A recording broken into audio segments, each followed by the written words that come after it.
नमस्कार, crime suspense news में आपका स्वागत है। मैं हूं कमर खान।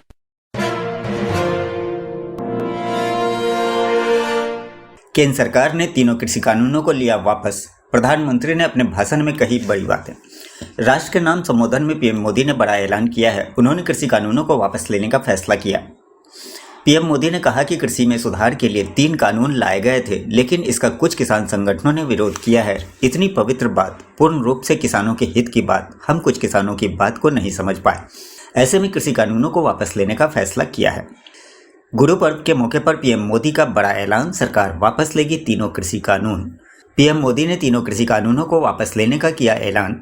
गुरु पर्व के मौके पर पीएम नरेंद्र मोदी ने बड़ा ऐलान करते हुए कहा कि उनकी सरकार तीनों कृषि कानून बिल को वापस लेगी और आगामी संसद सत्र में इस बारे में जरूरी प्रक्रिया पूरी की जाएगी। केंद्र सरकार इसके लिए एक कमेटी बनाएगी।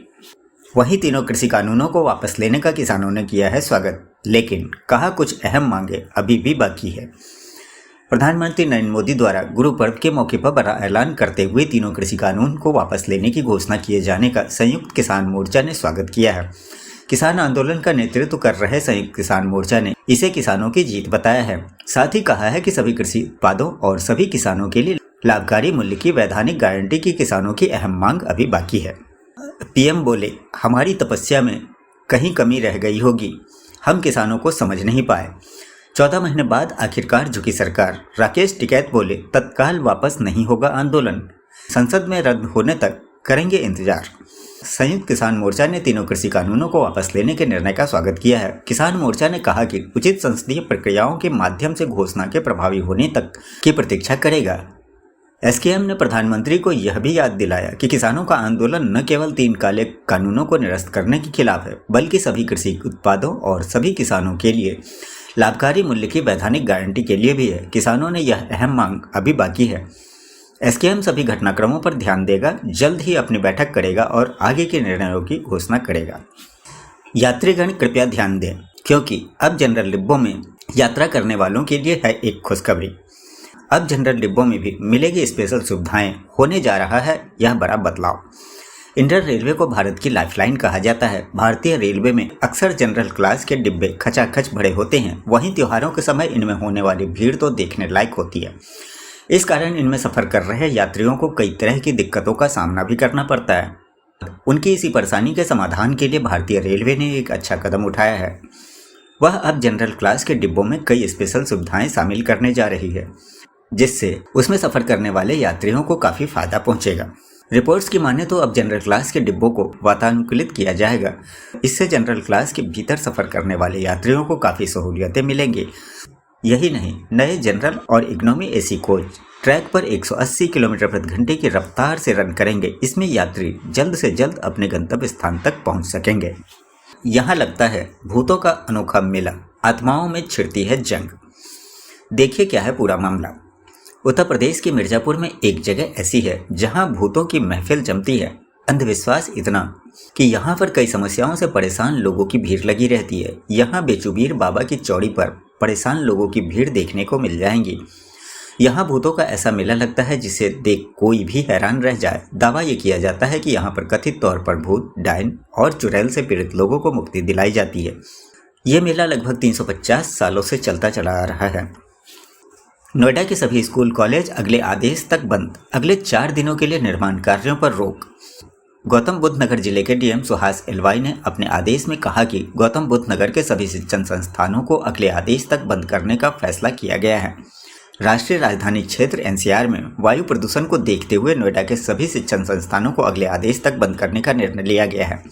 गौतम बुद्ध नगर जिले के डीएम सुहास एलवाई ने इसकी जानकारी दी है। गौतम बुद्ध नगर के जिले डीएम सुहास एलवाई ने अपने आदेश में कहा कि गौतम बुद्ध नगर के सभी शिक्षण संस्थानों को अगले आदेश तक बंद करने का फैसला किया गया है।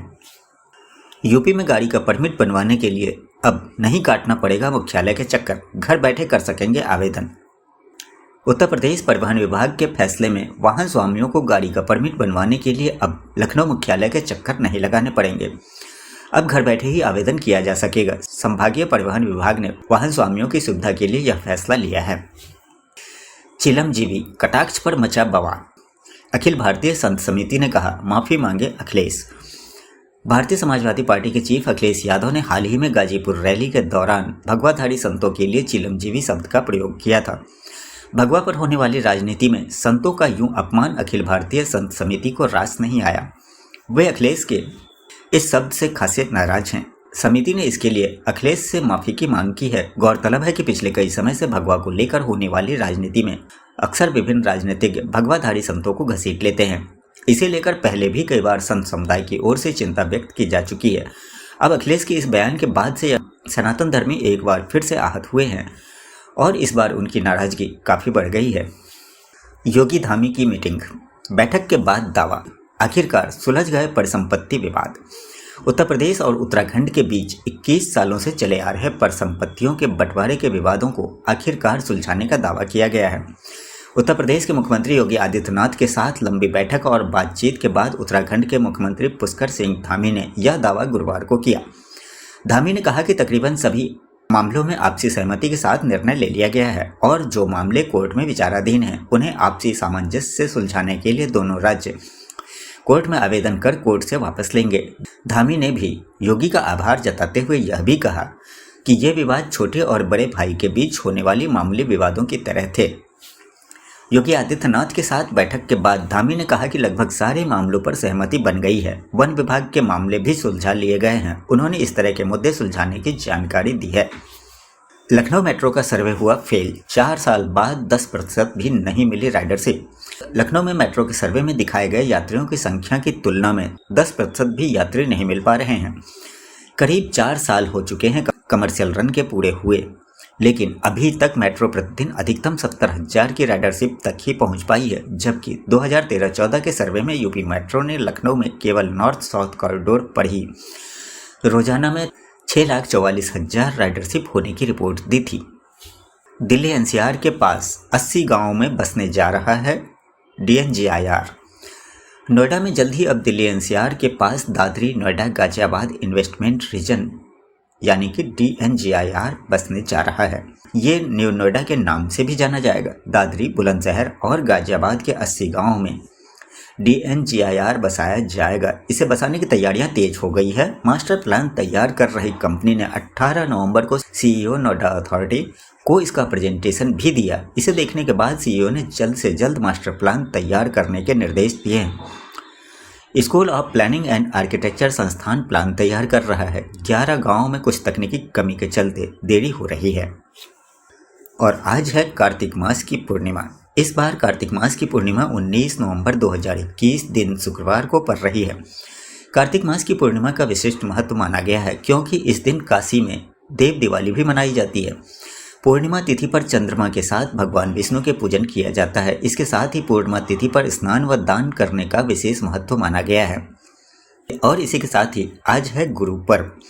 इस साल गुरु नानक जयंती आज यानी कि 19 नवंबर को मनाई जाएगी। गुरु नानक जयंती को हम कई अन्य नामों से भी जानते हैं, जैसे इस पर्व को हम प्रकाश पर्व, गुरु पर्व, गुरु पूरब भी कहते हैं। प्रत्येक वर्ष कार्तिक मास के शुक्ल पक्ष की पूर्णिमा तिथि को सिख धर्म के प्रथम गुरु नानक देव जी की जयंती मनाई जाती है। गुरु नानक देव जी का जन्म कार्तिक पूर्णिमा को पाकिस्तान में स्थित श्री ननकाना साहिब में हुआ था। गुरु पर्व पर सभी गुरुद्वारों में भजन कीर्तन होता है और प्रभात फेरियां भी निकाली जाती है। प्रयागराज के चौक में स्थित है उत्तर प्रदेश का दूसरा सबसे पुराना ऐतिहासिक घंटाघर। धर्म नगरी प्रयागराज सिर्फ अपने प्राचीन और धार्मिक मंदिरों स्थानों के चलते ही नहीं प्रसिद्ध है, बल्कि यहाँ अनेकों ऐतिहासिक इमारत भी मौजूद हैं जो इस शहर के इतिहास को संजोए हुए हैं। इनमें से कुछ इमारतों ने आज तक अपने वजूद बचाए रखा है और कुछ वक्त के साथ जर्जर हो गई हैं और उनका अस्तित्व खत्म हो गया है। प्रयागराज के सबसे पुराने बाजार चौक में स्थित है लगभग 100 साल पुराना घंटाघर। 50 फीट ऊंची यह इमारत बाजार के बीचों बीच में खड़ी है और 1 सदी से यहाँ की बदलती तस्वीरों को लगातार अपने में समा रही है। इस घंटाघर ने शहर की गुलामी का दौर, आज़ादी का संघर्ष, स्वतंत्रता का सूरज और विकसित होता शहर देखा है। घंटाघर ब्रिटिश काल में सर स्विंटन जैकब द्वारा डिजाइन किया गया था। आपको बता दें कि लखनऊ के बाद यह उत्तर प्रदेश का सबसे पुराना घंटाघर है, जिसे 1913 में बनाया गया था। रानू मंडल अब इस मशहूर हीरो के साथ करने जा रही हैं काम। कभी स्टेशनों पर गाना गाकर मांगती थी भीख।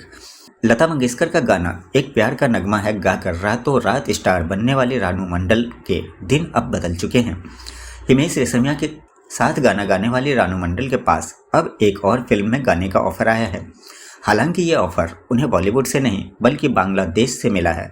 रानू मंडल को बांग्लादेश के फिल्म स्टार हीरो अलोम द्वारा निर्मित 2 अलग अलग फिल्मों के लिए 2 गानों की पेशकश की गई है।